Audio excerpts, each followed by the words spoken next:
ನಮಸ್ಕಾರ, ಇನ್ನೊಂದು ವಿಡಿಯೋಗೆ ಸ್ವಾಗತ. ನಾನು ನಿಮ್ಮ MJ ಎಜುಕೇಷನ್ ಕನ್ನಡಗೆ ಸ್ವಾಗತ.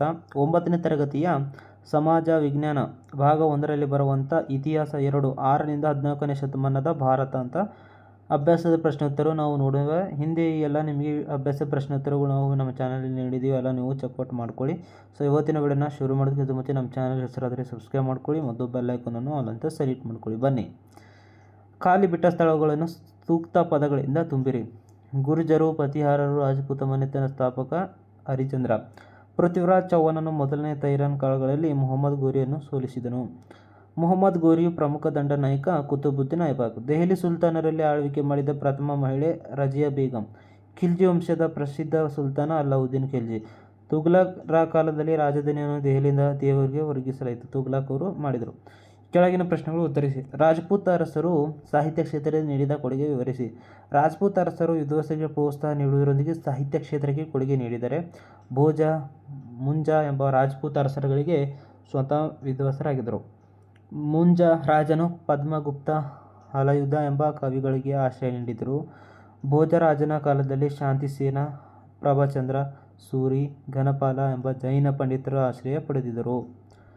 ಜಯದೇವನ ಗೀತಗೋವಿಂದ, ಭಾರವಿ, ಕೀರ್ತಜನೋಯ ಮತ್ತು ಭರ್ತೃಹರಿ, ರಾವಣವಧ, ಮಹೀಂದ್ರಪಾಲನ, ಕಾವ್ಯಮೀಮಾಂಸೆ ಕಾವ್ಯಗಳು ಇವರ ಕಾಲದಲ್ಲಿ ರಚನೆಯಾದವು. ನಾಟಕಗಳಾದ ರಾಜಶೇಖರ ರಚಿಸಿದ ಬಾಲರಾಮಾಯಣ ಮತ್ತು ಕರ್ಪೂರ ಮಂಜರಿ, ಭವಭೂತಿ ರಚಿಸಿದ ಮಹಾವೀರ ಚರಿತೆ ಹಾಗೂ ಉತ್ತರಾಮಚರಿತ, ಐತಿಹಾಸಿಕ ಕೃತಿಗಳಾದ ಕಲ್ಯಾಣ ರಾಜತರಂಗಿಣಿ, ಜಯನಿಕನ, ಪೃಥ್ವಿರಾಜನ ವಿಜಯನ ಮತ್ತು ಹೇಮಚಂದ್ರನ ಕುಮಾರಪಲ್ಲರಿ ಚರಿತ ಮಹತ್ವವಾಗಿದೆ.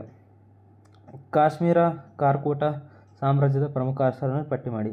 ಬಾಲ್ಯಾದಿತ್ಯ, ದುರ್ಲಾ, ಭವರ್ಧನ, ಚಂದ್ರಪೀಡ, ವಜ್ರಾದಿತ್ಯ, ತರಾಪೀಡ, ಉದಯಾದಿತ್ಯ, ಲಲಿತಾದಿತ್ಯ, ಮುಕ್ತಾಪೀಡ ಕಾಶ್ಮೀರದ ಕಾರ್ಕೋಟ ಸಾಮ್ರಾಜ್ಯದಲ್ಲಿ ಪ್ರಮುಖ ಅರಸರು.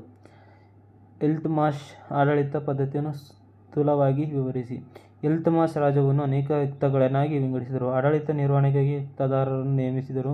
ಆಡಳಿತದಲ್ಲಿ ಸಲಹೆ ಸೂಚನೆ ನೀಡಲು 40 ಸರದಾರ ಕೂಟ ನೇಮಕ ಮಾಡಿದನು. ಪ್ರಧಾನ ಮಂತ್ರಿ, ನ್ಯಾಯಾಧೀಶರು ಸುಲ್ತಾನನಿಗೆ ಸಹಾಯ ನೀಡುತ್ತಿದ್ದರು.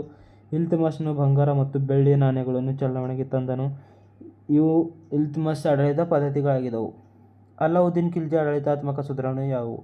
ಅಲ್ಲಾವುದ್ದೀನ್ ಖಿಲ್ಜಿಯು ಆಡಳಿತದಲ್ಲಿ ಹಲವು ಸುಧಾರಣೆ ಕೈಗೊಂಡನು. ಧಾರ್ಮಿಕ ದಂತಿ, ಇನಾಮ್, ಭೂಮಿ ಮತ್ತು ಸಹಾಯಧನಗಳು ರದ್ದುಗೊಳಿಸಿದನು. ದಕ್ಷ ಗೂಢಚಾರ ವ್ಯವಸ್ಥೆಯನ್ನು ರಚಿಸಿದನು. ಮುಹಮ್ಮದ್ ಬಿನ್ ತುಘಲಕನು ಜಾರಿಗೊಳಿಸಿದ ಆಡಳಿತ ಬದಲಾವಣೆ ಯಾವುವು?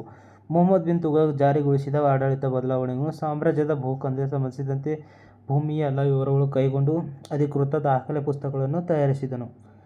ಕೃಷಿ ಇಲಾಖೆಯಲ್ಲಿ ಸ್ಥಾಪಿಸಿದ ಕೃಷಿಗೆ ಒಳಪಡುವ ಭೂಮಿ ಸಾಗುವಳಿ ಒಳಪಡಿಸಿದನು. ರೈತರಿಗೆ ಆರ್ಥಿಕ ನೆರವು ನೀಡಿದನು. ದುವಾ ಪ್ರದೇಶದಲ್ಲಿ ಭೂಖಂಡ ಹೆಚ್ಚಿಸಿದನು. ನಾಣ್ಯಗಳ ಮೌಲ್ಯಗಳು ತನ್ನ ಕಾಲದ ಬಂಗಾರ ಮತ್ತು ಬೆಳ್ಳಿಯ ಮೌಲ್ಯಕ್ಕೆ ಸರಿಹೊಂದುವಂತೆ ಮಾಡಿದನು.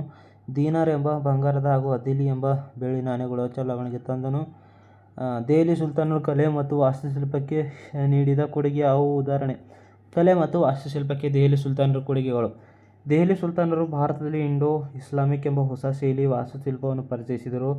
ಮತ್ತು ಕಮಾನುಗಳು, ಗುಮ್ಮಟಗಳು ಹಾಗೂ ಮಿನಾರ್ಗಳು ಈ ಶೈಲಿಯಲ್ಲಿ ಮುಖ್ಯ ಲಕ್ಷಣಗಳಾದವು. ದೆಹಲಿ ಸುಲ್ತಾನರು ಕೋಟೆ, ಮಸೀದಿ, ಅರಮನೆ, ಸಾರ್ವಜನಿಕ ಕಟ್ಟಡ, ಮದ್ರಸ, ಧರ್ಮಶಾಲೆಗಳು ನಿರ್ಮಿಸಿದರು.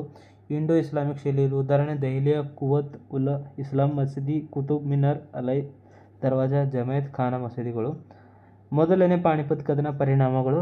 ಮೊದಲನೇ ಪಾಣಿಪತ್ ಕದನದ ಪರಿಣಾಮ. ಬಾಬರ್ ಭಾರತದ ಮೇಲೆ ದಾಳಿ ಮಾಡಿ 1526ರಲ್ಲಿ ಪಾಣಿಪತ್ ಯುದ್ಧದಲ್ಲಿ ಇಬ್ರಾಹಿಂ ಲೋಧಿಯನ್ನು ಸೋಲಿಸಿ ಮೊಘಲರ ಆಳ್ವಿಕೆಯನ್ನು ಪ್ರಾರಂಭಿಸಿದನು. ಇದಾಗಿತ್ತು ಇವತ್ತಿನ ವಿಡಿಯೋದ ಅಭ್ಯಾಸದ ಪ್ರಶ್ನೋತ್ತರ. ಇವತ್ತಿನ ವಿಡಿಯೋನ ಇಷ್ಟವಾದರೆ ಲೈಕ್ ಮಾಡಿ ಮತ್ತು ಚಾನಲ್ ಹೊಸಬರಾದರೆ ಸಬ್ಸ್ಕ್ರೈಬ್ ಮಾಡ್ಕೊಳ್ಳಿ.